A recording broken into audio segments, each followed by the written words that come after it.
মালয়েশিয়ায়। আর তাই মালয়েশিয়ায় বাংলাদেশি সহ বিভিন্ন দেশের মানুষ সবচেয়ে বেশি গিয়ে থাকেন কাজ পাওয়ার আশায়। তবে এবার বাংলাদেশি সহ সব বিদেশি কর্মীদের জন্য এক বড় দুঃসংবাদ দিয়েছে দেশটি।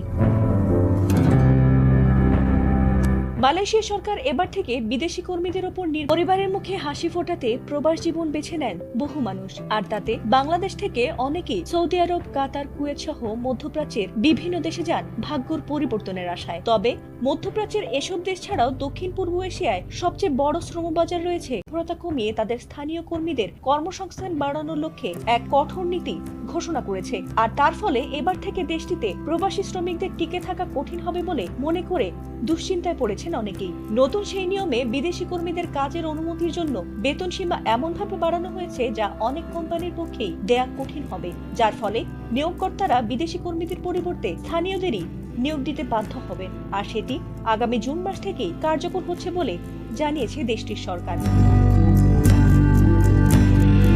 নতুন এই নিয়মে মূলত তিনটি প্রধান ক্যাটাগরিতে ভাগ করা হয়েছে বিদেশি পেশাজীবীদের।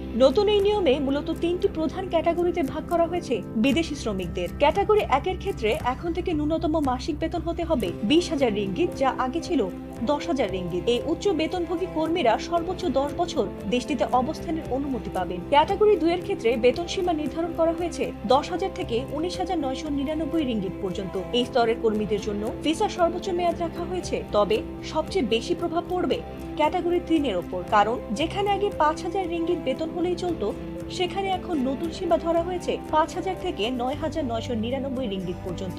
এই ক্যাটাগরির কর্মীদের জন্য অবস্থানের সময়সীমা কমিয়ে মাত্র 5 বছর করা হয়েছে। নির্দিষ্ট এই সময় পার হওয়ার পর তাদের সরিয়ে দিয়ে নিয়োগকর্তাদের বাধ্যতামূলকভাবে স্থানীয় কর্মীদের নিয়োগ দেওয়ার পরিকল্পনা থাকতে হবে।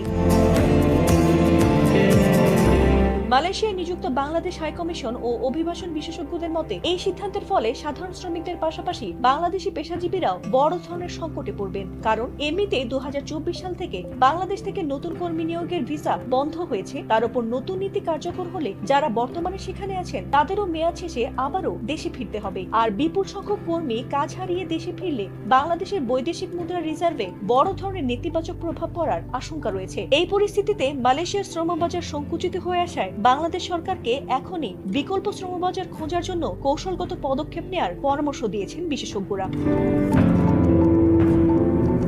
Buat pada 24 hari bulan April 2026. Yang ni saya ingin menambah laporan kenyataan yang telah diberi oleh yang dihormati Datuk KP KL. Datuk Fadil. Buat pada 24 hari bulan April 2026. Yang ni saya ingin menambah laporan kenyataan yang telah diberi oleh yang dihormati Datuk KP KL. Datuk Fadil.